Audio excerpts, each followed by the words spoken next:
In the beautiful state of Oaxaca in Mexico, there's a growing trend. Snowbirds, i.e. people who escape from Canada and other cold climates for the winter months, are claiming beachfront land. They are buying into developments for properties, being promised that these properties will be their perfect vacation home.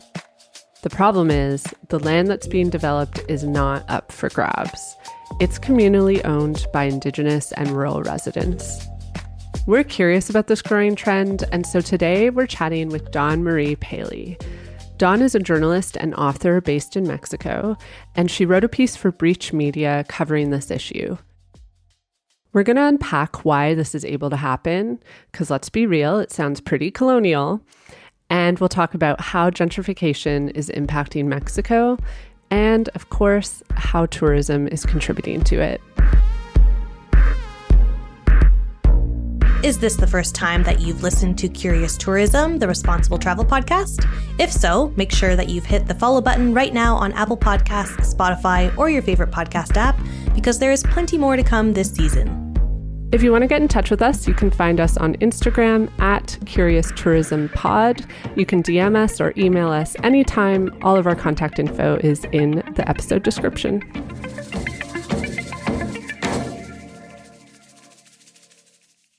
Okay, Erin, I am so excited about this episode because it includes one of my favorite things, which is juicy gossip about the travel industry. And one of the things that we talk about with Dawn is the impacts of Airbnb in Mexico City, but there is some recent travel news around Airbnb that has come out that I wanted to talk to you about. I really wanted to hear what you think about the recent ban on Airbnb that came out in New York City. So yes, we need to discuss this. Okay, there's one thing I need to say off the bat, though, that I thought was really interesting because the New York Times did a great episode about this, about what it means and the impact it's having. And one point that they made is that Airbnbs actually makes up a really small percentage of the apartments that are in New York City. So the journalist that was covering this was saying they're not actually sure this will have a huge impact on like housing. Okay, that's very interesting because I was reading an article about this from Wired, and they kept referring to like Airbnb listers as business owners. And my immediate reaction was, okay, if they are taking away the ability for people to profit off of human rights, aka shelter, then I am all for it. But then also I went on to Airbnb and was looking at just like the sheer amount of Airbnb listings that are on there. And like there's a pretty good amount of listings in New York City on Airbnb. Like I was planning a trip to New York City last summer. I was fully planning on booking an Airbnb because I was thinking it's so much cheaper than hotels. So now I'm thinking, okay, if all of these listings are gone from Airbnb, then I kind of hope that there's some sort of regulation in place that makes hotels more affordable. Because people ultimately did gravitate towards Airbnb because it was a cheaper option. Not that it is really anymore, but like, you know what I mean? In my mind, what it comes down to is back in the glory days of Airbnb, in which I was extremely invested. I literally was a host at that time. This was like 6-7 years ago. In those days, Airbnb was about renting out like a spare room. Luke and I used to rent out the spare bedroom in our apartment, and we did it in part because we could barely pay our bills, and it was a nice way to help. But we also did it because we loved meeting people. Like I'll never forget like the couples that came and stayed with us. There was this Brazilian couple that stayed with us for like 2 weeks, and they sent us emails after like thanking us for all our recommendations. It was just like a really fun way to engage with like visitors and share our neighborhood with them. Those were the glory days of Airbnb because at that time Airbnb was cheaper because you typically were staying in someone else's house.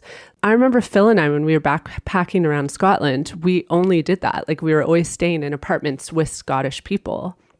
And that was like part of the fun of it. Yes, it was cheaper, but it was also fun. But nowadays it has become like really like maybe commercial is not the right word, but it has just turned into like a business for people because now it's pretty rare that you see Airbnb listings where like you're actually staying in someone's home with them. It's typically just like an apartment that someone has rented or bought for the purpose of Airbnb. 100%. I do agree. Like it's basically just a hotel then. And I don't find that it's cheaper anymore. Like it usually costs around the same.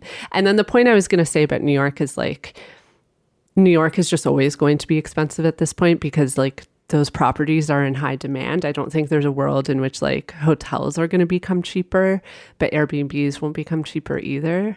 So in my mind, like the most important thing is that like locals can afford to live. And I don't know, this journalist from the New York Times was saying like this ban might not make a huge difference for people like looking for apartments. It's not going to like automatically bring down the price. It might like inject more housing availability, which creates less competition, I guess, for apartments. Okay, I have so many thoughts because if you're in New York City, how do you even find all of the Airbnb listings on there? Because you could go on to Airbnb and find all of the listings that exist there. But if you're New York City and these people are making money off of their listing, then even if you private DM them, they're not going to reply to you. And if you try and work with Airbnb, they're not going to like be cooperative more than likely.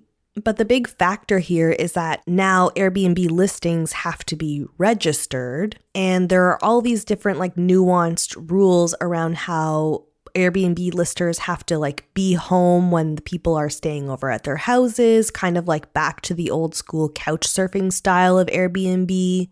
But that also makes things tricky for the people who do have their apartment listed on Airbnb and like might be gone for a weekend and just want to like make, I don't know, a couple $100 from somebody staying over at their place like for a few days while they're not there. And like not all the time because this isn't their second home, but also like they live in New York City, so it might be nice to kind of help out with the rent. I just wonder how New York City is going to deal with relying and hoping that people are actually going to register their Airbnbs, but also deal with all the little nuances of how Airbnb really does help people kind of pay their rent and like get by day to day by living in like a very expensive city.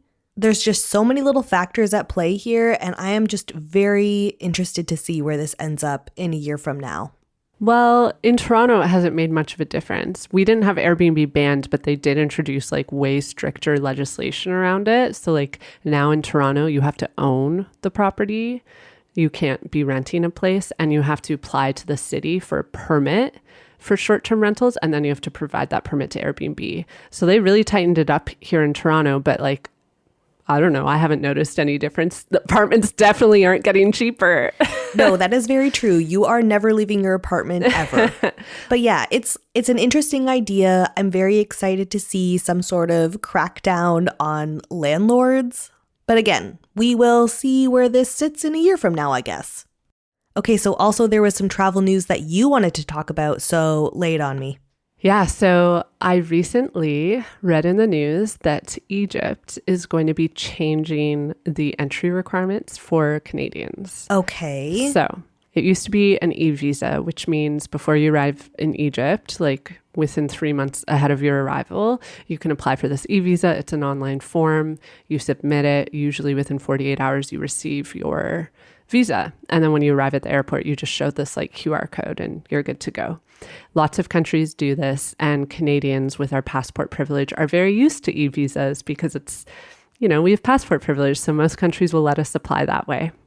Egypt has changed the rules. Ooh. Now, as of October 1st, Canadians will not be able to use an e-visa.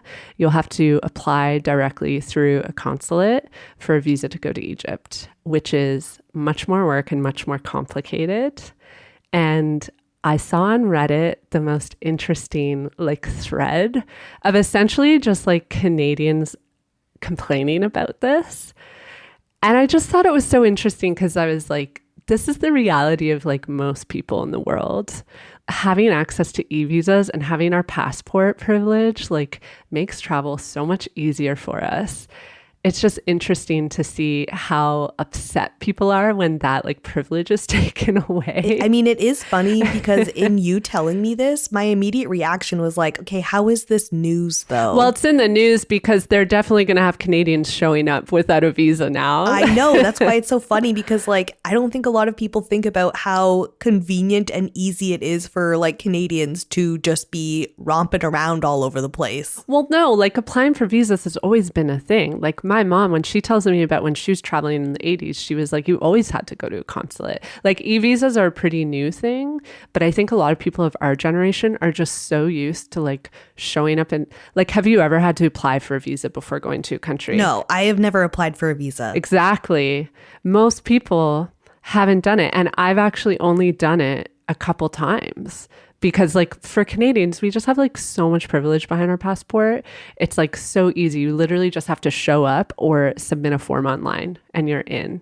So it was just interesting seeing, I guess like there was an air of entitlement in the discussion I was seeing around this. And like, is it annoying? Yes. I do intend to go to Egypt like probably in the next year. And it's a bit annoying, but like, you know what? Most people have to do this when they travel. So I'm going to do it and I'm not going to complain about it because like, it's just a reality of travel. An interesting commentary I saw in the thread too was like Egyptians saying back to Canadians commenting in the thread, do you know how hard it is for us to come to your country? So part of me is like, maybe this is Egypt being like, F you for making it so hard. We're going to do it back to you. Honestly, I'm all for that. I am down with all of us who have passport privilege being humbled every once in a while. Wait, okay, I have more questions about this then. Because if you're like country hopping, do you have to go to the consulate in that country to then get your e-visa like mid-trip? Like, what are you expected to do then? There's no easier way to just like do it online? No. Like what if there's no consulate in the country that you're in? Like you have to leave the whole ass country to like go to a different country to go to that consulate to get a visa for a different country that you're going to? Wait, what? Oh yeah, like it's a nightmare. You should hear my mom talking about it. She's like, every time we switched country, she was like, in my day, you had to slow travel because it took like 2 weeks just to get your visa to the next country. If only we actually had that much vacation time to go to consulates and wait like weeks on end for visas. So yeah, that's just a little bit of the interesting travel news that has come out recently. There's quite a few other interesting stories out there.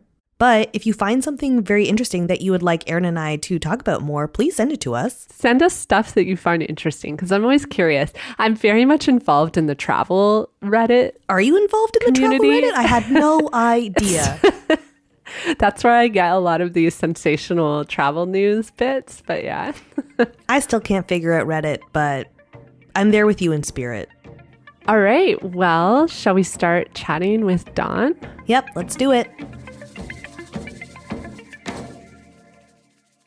Well, hi, Dawn. I loved your article in The Breach. I learned a lot. It sent me down like a rabbit hole of reading about land agreements in Mexico. You are an investigative journalist based in Mexico. A lot of your work is focused on understanding how the war on drugs has impacted daily life there and how it relates to state power. But you've also covered issues related to gentrification in Mexico, which is how we found you. So the article that I just mentioned was published earlier this year, and it covers how Canadian developers are gentrifying beaches in Oaxaca. So I was hoping you could share your path to covering these issues and any personal connection you might have to them. Thanks for having me. It's great to be here. I started working as a journalist in my early 20s, and being a Canadian, mining was just starting to become something that folks are becoming more aware of as a really problematic aspect of a Canadian foreign policy. And so the first sort of international work that I did was about Canadian mining companies and in Argentina. And I did some work in Ecuador on a film called Under Rich Earth, which is about a community resisting a copper mine owned by a Canadian company. In Colombia and Central America. I spent quite a bit of time in Guatemala and eventually ended up in Mexico. And I kind of ended up with this sense. And I mean, what I would do is kind of go between secretarial work in Canada and sort of temping and that type of thing. to save up money and, live with a bunch of roommates. And then I'd take a few months and come down into the South and report mostly for independent media. Eventually, I kind of felt like the story of bad Canadian mining companies was a story that I just was telling over and over again. My first book is kind of an effort to take a step back and kind of get out of the wheel of the bad company coming into a community and dividing that community and polluting that community's land, and into a much more structural look at sort of how does this fit into capitalism, and also how does the violence in these countries, and specifically Colombia, Central America, and Mexico, what is the violence in these societies attributed to the war on drugs have to do with extractivism? So that's kind of how I ended up working on my first book, which is Drug War Capitalism. And then I ended up doing a PhD in Mexico in sociology at a Mexican public university in Puebla, where I'm based. And I've just been here ever since. So gentrification is something we've touched on a few times, but it's always sort of in passing. We'll just sort of mention it as being a factor in an issue that we're discussing about, which I think is one of the things that makes it so interesting. Gentrification, I think, is one of those issues that touches so many different areas of life. So by basic definition, it's the process where an urban area changes, and it's typically because of wealth. So it can cause changes in housing, create new businesses, and often the original inhabitants of that place are displaced because the cost of living goes up. So Dawn, I know gentrification isn't your primary focus in your work, but based on your experience, even your own lived experiences living in Mexico, would you agree with this definition, or do you have anything to add to it?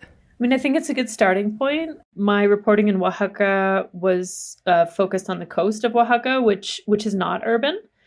So I would maybe expand the definition a little bit. This can happen in rural areas as well. Displacement to me is really like the key word there. Gentrification can appear to be like a very sanitized process. The kind of gentrification that's happening in Mexico City has included entire buildings of residents who've been there for 10 or 15 or 20 years being evicted onto the streets with all of their possessions. Yeah. And would you say that it's always rooted in this power imbalance where it's like wealthier communities coming in and displacing people with less wealth?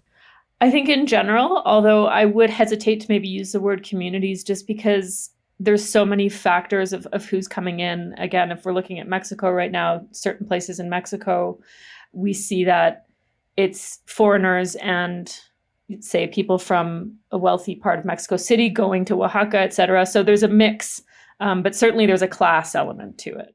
Yeah. I think personally, I feel more experienced. That's a weird word to say, but I've seen the effect of gentrification myself, in my own city here in Toronto, but I'm not super familiar with the concept of gentrification in more rural areas like beaches.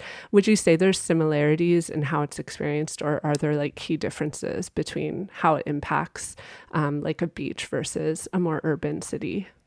Yeah, that's a good question. I think it would really depend from place to place. So if we're going to go to Oaxaca a little bit, where I was doing this reporting, which for folks who travel to Mexico might know is around Huatulco or Puerto Escondido. Those are the kind of two main urban areas. And between Huatulco and Puerto Escondido, and on either side, in fact, of those municipalities, there's rural farming communities that are mixed, Indigenous, Zapotec, and Black. Majority folks who are, dependent on the same lifeways that their ancestors have been involved in. Of course, there's out-migration, and a lot of people are working in tourism, but there's still folks who are dedicated to, growing corn, beans, squash, practicing the traditional lifeways. Those lifeways are basically what's under threat. I mean, I think the short way to understand gentrification in more rural areas is pretty much land theft. So it's not like there's an existing building where folks living in that building are being evicted and different folks are coming in paying twice as much in rent. It's rather this clash of cosmologies, or coming from the outside, a Canadian looking at these beaches might say, look, they're empty. Whereas the folks, the Indigenous communities who are living there are saying, in fact, this is where we harvest. This is where we, do these different gathering activities that we've been practicing since time immemorial, or are growing actively different crops. that is just like colonialism and land theft, right? And in that case, and I think the other thing, just very briefly, in the case of Oaxaca, this is actually true in much of Mexico, is that the land is communally owned. So the land title is made out to, it can be dozens. In the case of Oaxaca, it's hundreds of individuals who are actively participating in farming on that land. So they are the owners of that land, and it should not be sold to any private individual, especially a foreign individual. Yeah. Okay, we're going to get into this specific example more in depth. But before we do that, there's one more question I wanted to touch on, which is I think I know the answer. My gut knows the answer. But I do see this debated sometimes, and it's, can gentrification be good ever? And the reason I bring this up is because in the context of tourism, I see some people try to argue, I mean, it's mostly developers that are trying to argue this, but they're saying, this is going to create opportunities for local people to grow their economy. I personally wonder about this because I've seen so many examples of this leading to unsustainable over-tourism, and people still end up displaced from their homes and their communities. And I also struggle with it because I wonder what kind of agency people have over that. It's sure, tourism could help grow our economy, but what if a community doesn't want that? They should be in control over that. Well, it's good for somebody. Controversially, actually, in Mexico City at the end of last year, the mayor announced that she was signing an agreement with Airbnb to basically promote Mexico City as a hub for digital nomads. And people, immediately started protesting, and there just immediately started to be a really intense conversation and a lot of anger because housing in Mexico City and in other places in Mexico has become so much more expensive, especially since the pandemic.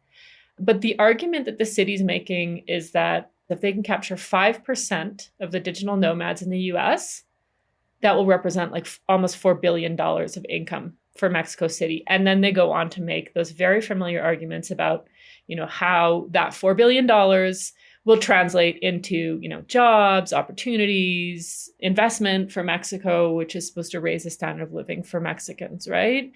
The question is, where are people going to live? How advantageous is it to have foreign investment when you can no longer afford, when a 1 month of rent is 3 times what minimum wage is in a month? And, the mayor has kind of since walked back a little bit of the enthusiasm on that. But as far as I know, that agreement with Airbnb and the city of Mexico is still there.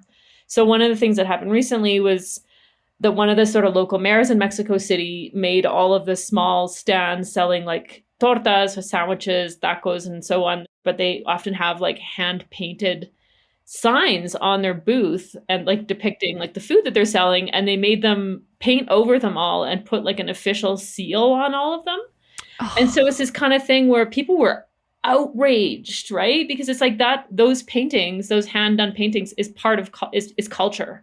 That is culture. And so what is happening in the process of gentrification is also the erasure of Mexico City culture in these neighborhoods. So it's, super problematic. And, why is that? Just to make everything homogenous, to make everything accessible, to make everything look clean. What is this? Scandinavia? Come on. And I think it's important to think about race as well, because the idea of digital nomads is essentially gringos and people with passports and people with dollars. And this is in a country where Central American migrants are criminalized, imprisoned. 40 migrants were burned to death in a detention center in Ciudad Juarez a couple months ago. So the digital nomad in Mexico City is very much racialized as a white, wealthy traveler. And the fact that the government is encouraging that type of travel and that type of arrival, displacing Mexicans, while at the same time just absolutely discriminating against Central American migrants, migrants of African descent, Haitians, etc. It's disgusting. It feels like a kind of a migration apartheid system where there really is absolutely 2 different classes depending on what passport you hold. The Mexico City example is so interesting to me because it's one that I've seen people have very heated debates over within the digital nomad community, because I have said to people, like, I'm not comfortable going and living as a digital nomad in Mexico City because I've seen the evidence that local people don't want that. And if that's what local people are saying, I think you should listen to what the people have to say and not the government.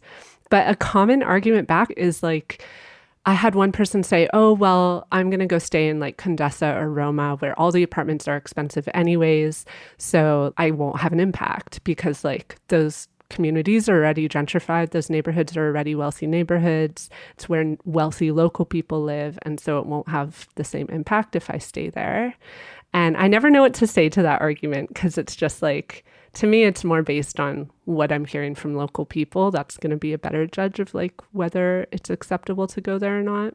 Yeah, I mean, Roma and Condesa are two examples of neighborhoods that have transformed. It is something to think about, that kind of positioning. I think the reality is that Roma and Condesa neighborhoods, which are sort of quite central in Mexico City, are no longer going to be affordable for digital nomads either. Like the idea of coming and renting a place for $200 or $300 a month, that doesn't exist in Roma Condesa anymore, not even close, right? So it's really always very problematic when people say things like, oh, so cheap compared to New York City. And it's just like, how dare you? Because the wages that people are making don't even come close at all to what your spending power is. So, I think those types of comparisons should be avoided. I don't know. I have obviously, like, I've lived in Mexico now for 10 years. I'm a permanent resident here. It's very difficult to rent an apartment in Mexico. You need a lot of documents.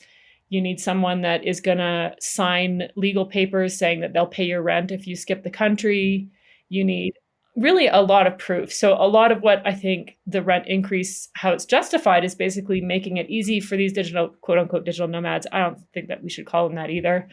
But these sort of people working remotely, what they're paying for is avoiding that paperwork and living in these really desirable neighborhoods. But they're paying rents that are like 3-4 times more expensive than, what it might have been a certain amount of years ago. And again, I don't have all the numbers on this, but I mean, for sure, even compared to other parts of Mexico, these rents in Mexico City are just like, feels like Manhattan.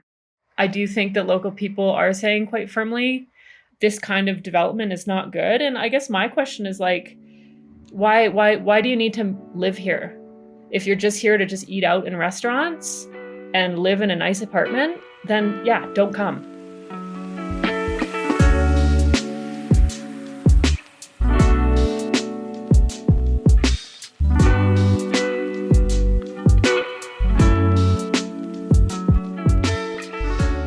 Okay, so I wanted to talk more in depth about the article that you wrote for Breach Media about how a residential project developed by two Albertans is promising Canadians a, quote, incredibly private and unique oceanfront opportunity in Oaxaca, Mexico. They frame this as a chance for snowbirds to buy land and trade winter for, quote, live musicians and cold beers. But as we mentioned before, the land being developed is stolen. It's communal land that these developers do not have the right or the permissions needed to develop. So you had a great conversation with Rick Harp over on the Media Indigenous podcast about how this land actually being stolen and developers not having permissions to build there is based on some historical context surrounding that land. So I was hoping you could talk a little bit about that. Yeah, that was a fun podcast. Rick is awesome. Yeah, and it made me think a lot too. So Oaxaca is a state in the south of Mexico. Oaxaca City itself is actually also undergoing like a very deep process of gentrification. It's probably one of the sort of top 5 destinations right now. I'm just pulling that top 5 kind of off the top of my head, but that's the sense. Like I think you're right, because I hear about a lot of people who are going Mexico there. City, Oaxaca, San Miguel de Allende. There's a handful of places that are basically part of a circuit where gringos really like to go. And Oaxaca is one of them. Oaxaca City in particular, had a massive social uprising in 2006, led by teachers, joined by like a broad segment of society. And that uprising was basically quashed after months and months and months of resistance. And what we've kind of seen since sort of the bulldozing or the attempt to sort of bulldoze and just flatten the really radical demands of working class people and Indigenous folks in Oaxaca, for labor rights, for land rights, et cetera, and really open the city up for a process of gentrification. So the city is connected to the coast by a couple of different, I wouldn't call them highways, they're like twisty mountain roads. It's a fairly long journey, but you can get from Oaxaca City to the coast in about 8 hours.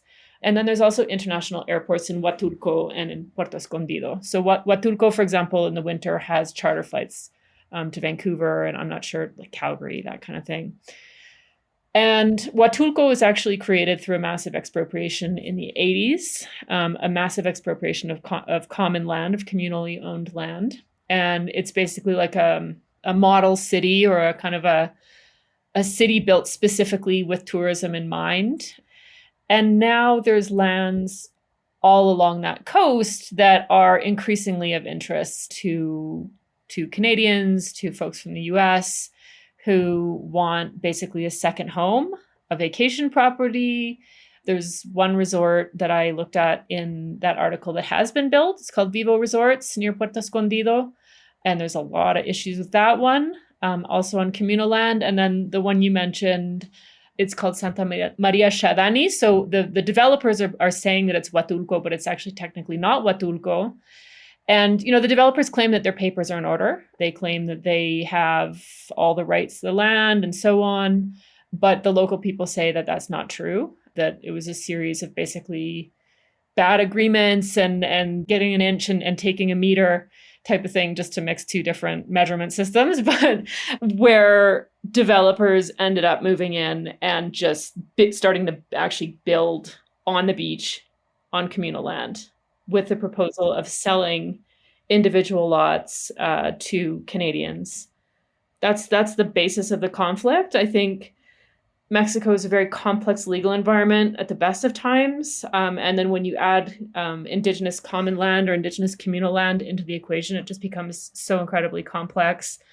But of course, the communities have been navigating all the tribunals that they can, because these are basically agricultural lands. Indigenous folks in Oaxaca don't use the beaches to lie around in bathing suits and get sunburns. They use the beaches for harvesting food, for harvesting plants, and for fishing. And they're actively doing all those things, right? And it comes back to this idea, and I know in the podcast, Rick asked me, do you know what terra nullius is, right? And that is what is happening. It's these people coming from outside going oh, this is empty, because there's no resorts here, so there's no one here. Instead of actually spending enough time in a place to see that actually there is a series of uses being given to this land that have sustained life in these territories for thousands of years. They just can't see it, or they don't want to see it. So it's a very deep conflict. And I actually, there was 3 different areas where there's this problem that I looked at in that article in The Breach. One of them, it's already been built and there's people living there. One of them is in the process of being built. That's the one that you mentioned, and the one that is just outside of Huatulco. And there's a third where they have actually managed to block the entry of these interested parties, and there's nothing built so far. So each one is kind of in a different stage as well of resistance and awareness. There's just so much to unpack about this. There's also so many parallels that I'm hearing between what's happening here and what's happening even here in Canada, with the way that stolen land is developed with no care for how that land is sustaining life. So it's just really depressing to think about how Canadians are just going and doing that same colonizing, but in other countries as well. But I mean, I think the part that's not depressing is the fact that in Canada and in Mexico, Indigenous folks are resisting always, and to not lose sight of that. That's something I think where we can take a lot of inspiration and a lot of direction as well. So there's clearly a connection between gentrification and colonialism. Could you speak a little to that and explain how these two things connect to each other and sort of play into each other? Yeah, I mean, in the case of the Oaxaca coast, to me, it was very much this is colonialism. I wouldn't have thought about it as gentrification necessarily, but when I spoke to my sources, they were using gentrification to describe what was happening. Especially in rural areas, it's quite clear that it is just an extension of a of a colonial process of removal. What's so interesting, though, is that during the colonial period, the ancestors on these territories in Oaxaca, all of these generations back, they actually had their land recognized by the colonial government. They have titles, collective titles that predate the existence of the Mexican Republic that were Wow. granted by the Spanish. And that's, of course, because they organized to demand that their lands be recognized and that their lands not be impinged upon. So it's worth thinking about how what's happening now in some ways is even worse than what was happening during the colonial period, when at least these lands were demarcated and recognized by a government. And then, the slow and sometimes fast erosion of those land rights since the Mexican Republic. And then the acceleration, and it really traces back to Cancun in Mexico, which is, one of the biggest tourism developments in the world. That was basically, it's been created over the last 50 years, transforming super rural fishing communities into these just money-making bonanzas for wealthy elites, basically. Because it has to do, and I don't know if you've talked about this on other episodes, but like this thing about just like going to the beach and just like lying on the beach, like I don't know where that comes from. Like that is not I've like talked normal about how behavior, that's It's just weird to me. Like it's literally 40 degrees and the sun is gonna like singe you within 5 minutes. And this is not a thing, like not a use that local folks ever gave to this land. Like the beach sand land is a very sensitive ecosystem. Famously in Oaxaca, you have the baby turtles, but you have all kinds of species living in this very like little strip of sand between the crashing waves, because there's huge waves in Oaxaca, and the jungle, basically, right? And then there's the mountains right behind it. But like this idea of going and lying and hanging out on the beach, that was never a use given to that land. And so it would be cool to do a podcast episode about like, how does this thing about just like going and lying on the beach become part of what is desirable to do on your vacation?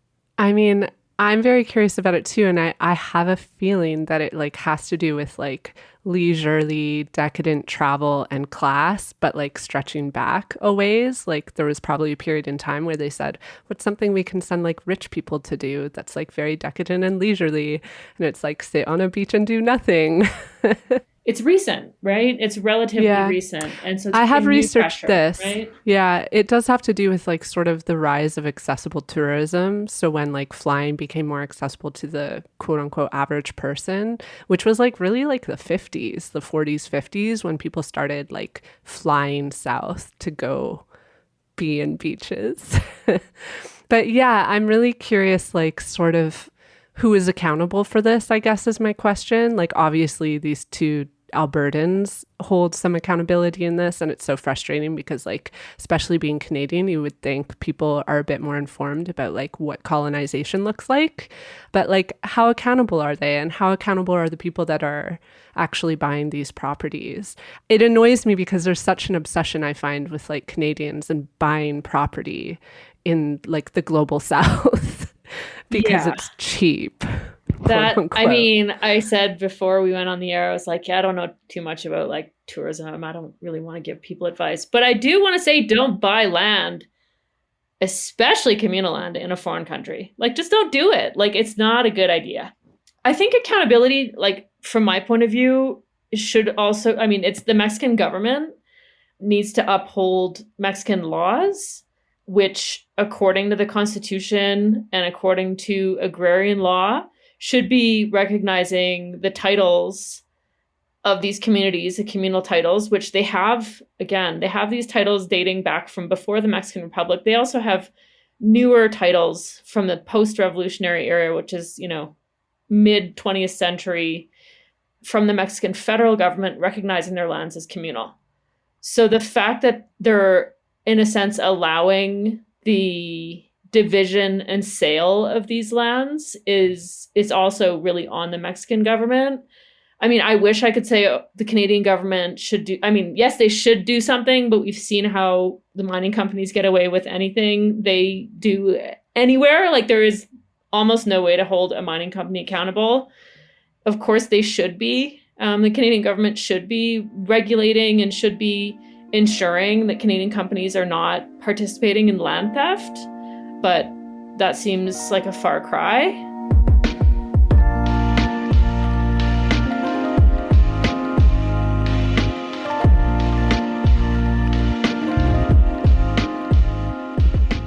So something I thought about as I read your article about this development project is the sort of like long view. So what the long-term impacts of this would be.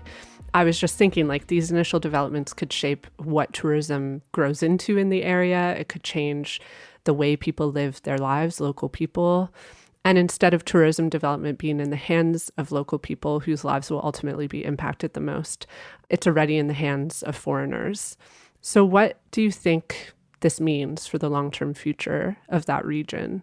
Yeah, I mean, one thing is like thinking towards the future is for some reason, Canadians also think it's a good idea not only to steal Indigenous communal land, but also to build like right in front of the beach.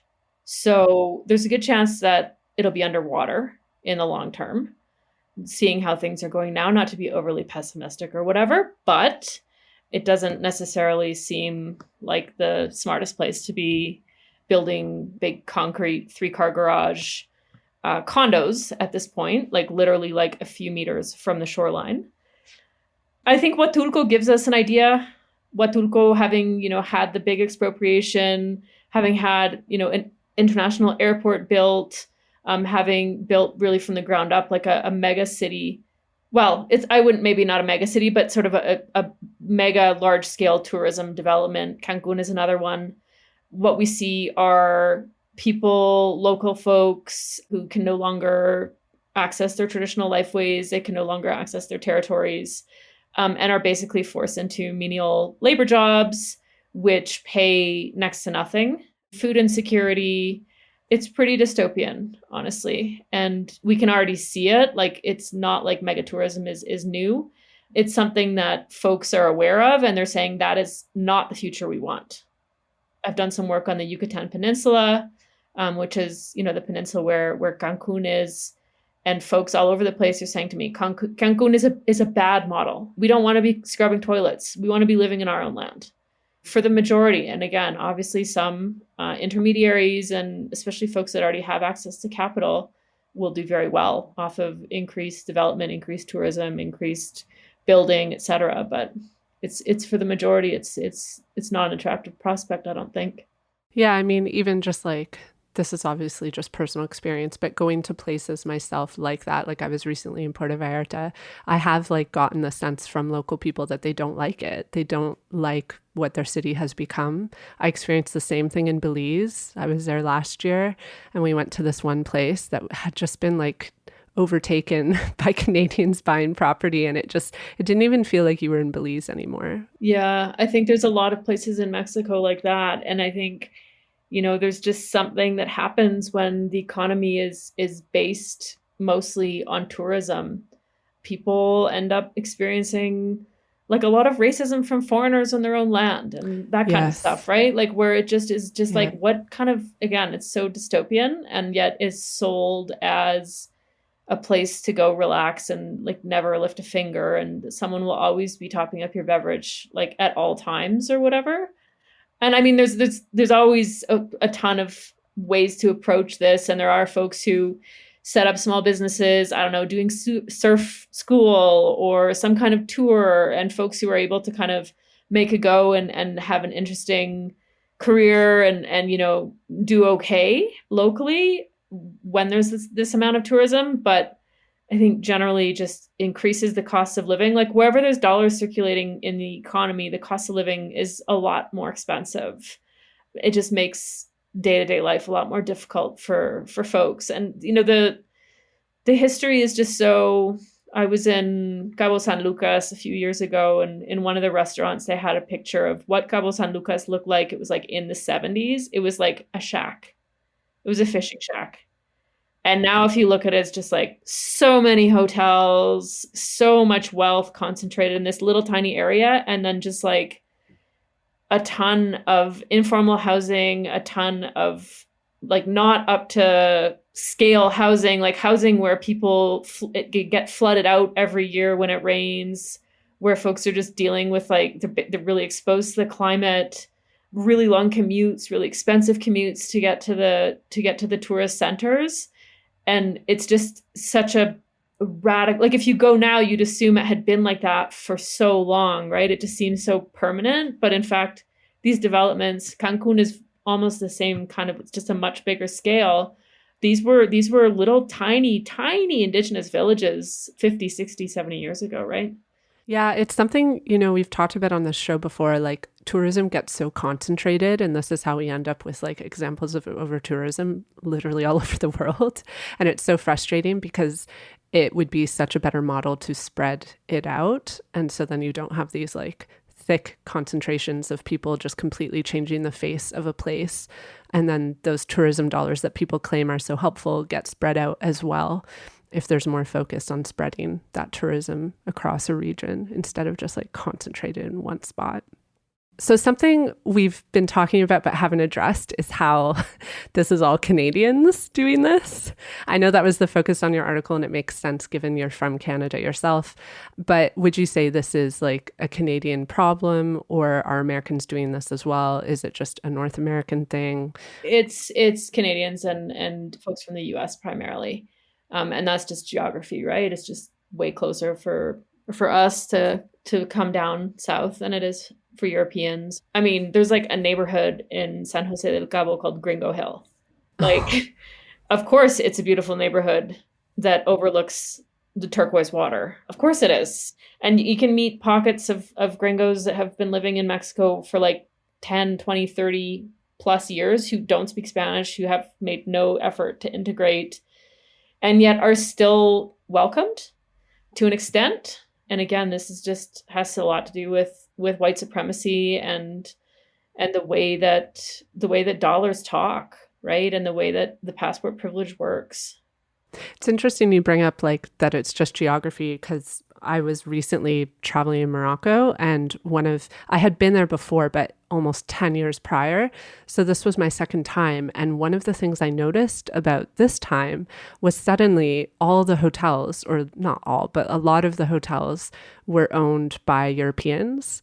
And I usually try to like book places that are owned by people local to like a city or a country. And I was finding it really hard because so much has been bought up by Europeans. And I guess it's that same thing where it's like, okay, it's like south and it's cheaper, so I'm going to go down there and take their property.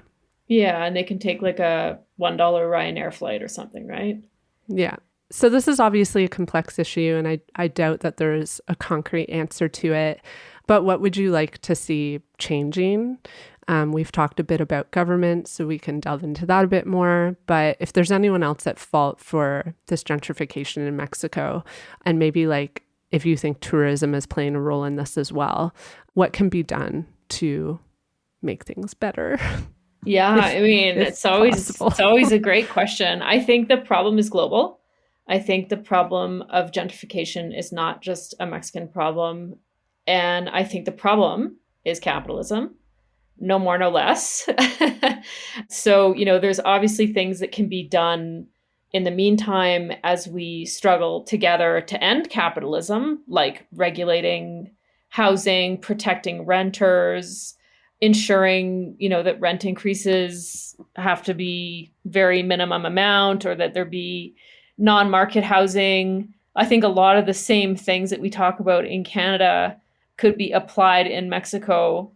There's all kinds of things that I think we're seeing, especially European cities do, to ensure that there's enough housing stock for people to live in those cities. I think Canada is failing to protect low-income Canadians and working-class Canadians and non-Canadians, but residents of Canada.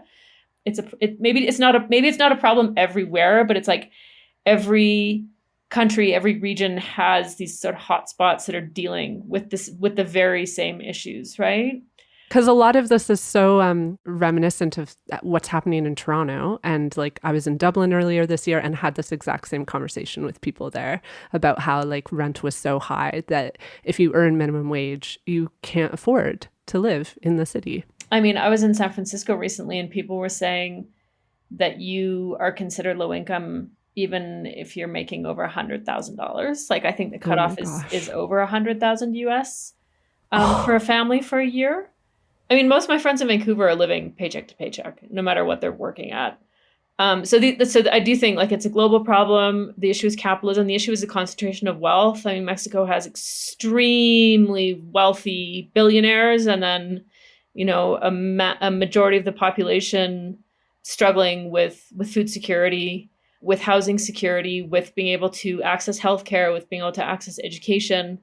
So, all of these struggles I think are really important. And again, land defense and Indigenous communities that are so active all over Mexico and throughout the Americas, in fact, and beyond.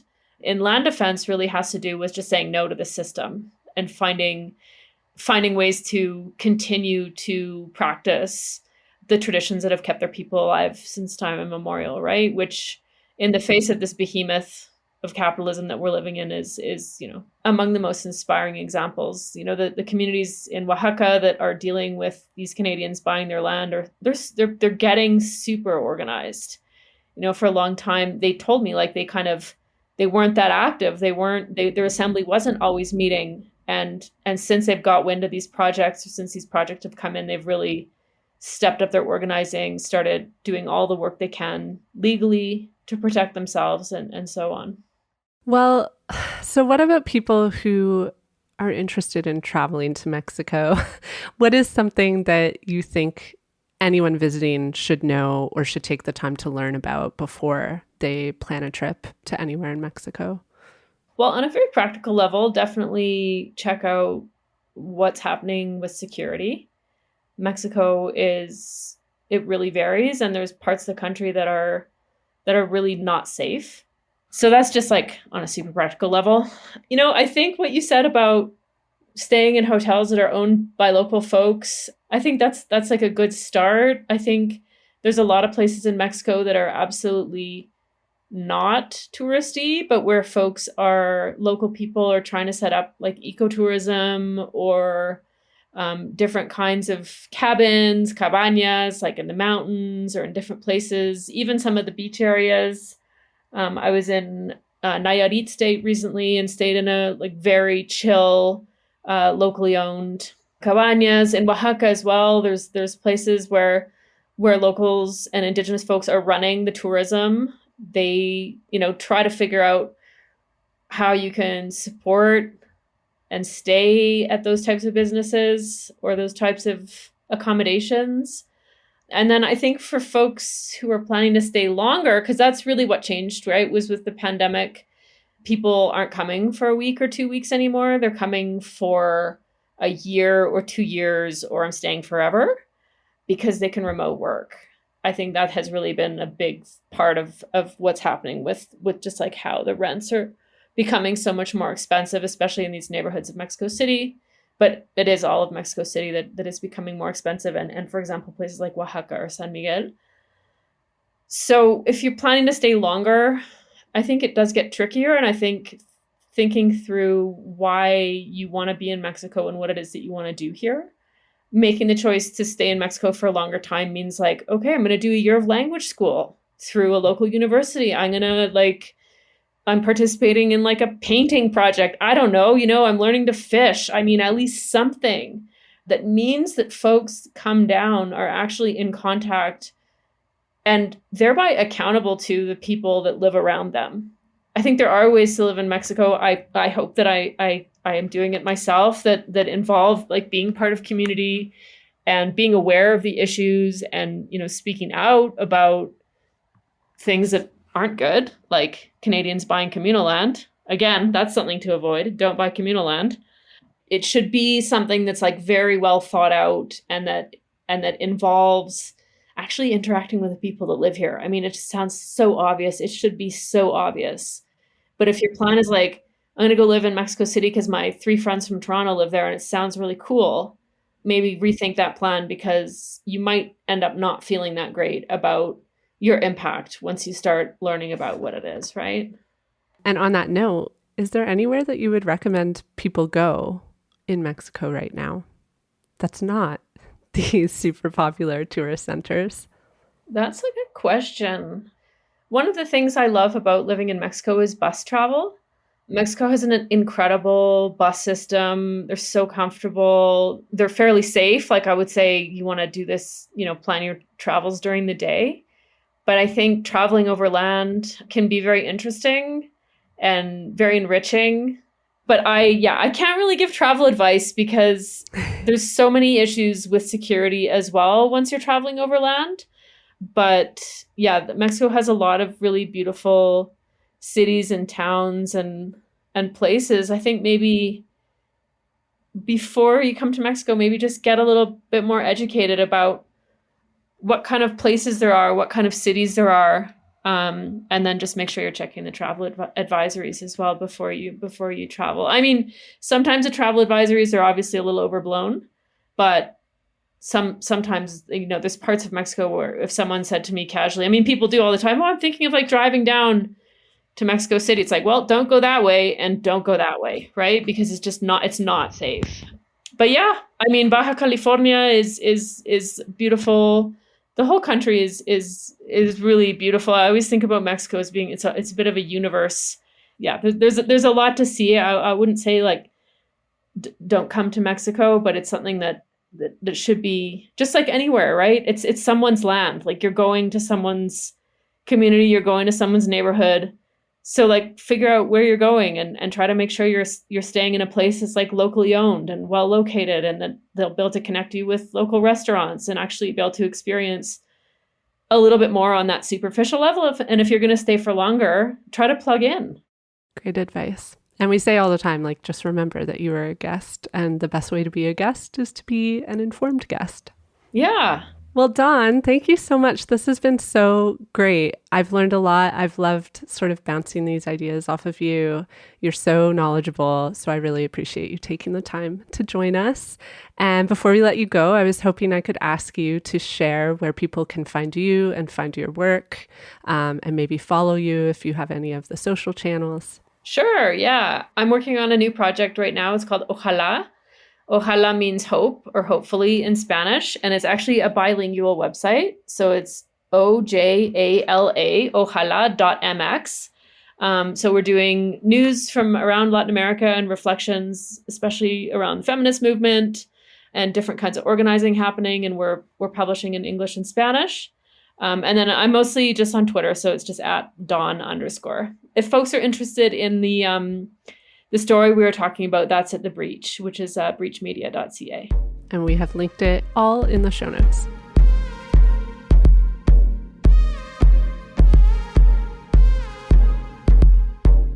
Thanks for listening to the show. If you enjoyed this episode, don't forget to share it with a fellow traveler. Make sure you're following us on all your favorite podcast apps. And if you're feeling extra generous, you can leave us a 5-star review or support us on Patreon. Anything you can do to support this show will help to foster meaningful change throughout the travel industry. Curious Tourism, the Responsible Travel podcast, is written and hosted by me, Erin Hines, and it's produced and edited by Katie Lohr in Canada's Toronto area. Our theme music is called Night Stars by Wolf Saga, David R. Miracle, and the Chippewa Travelers. If you want to reach out to us, check the show notes for all the info you need. I'll see you in 2 weeks, but in the meantime, stay curious.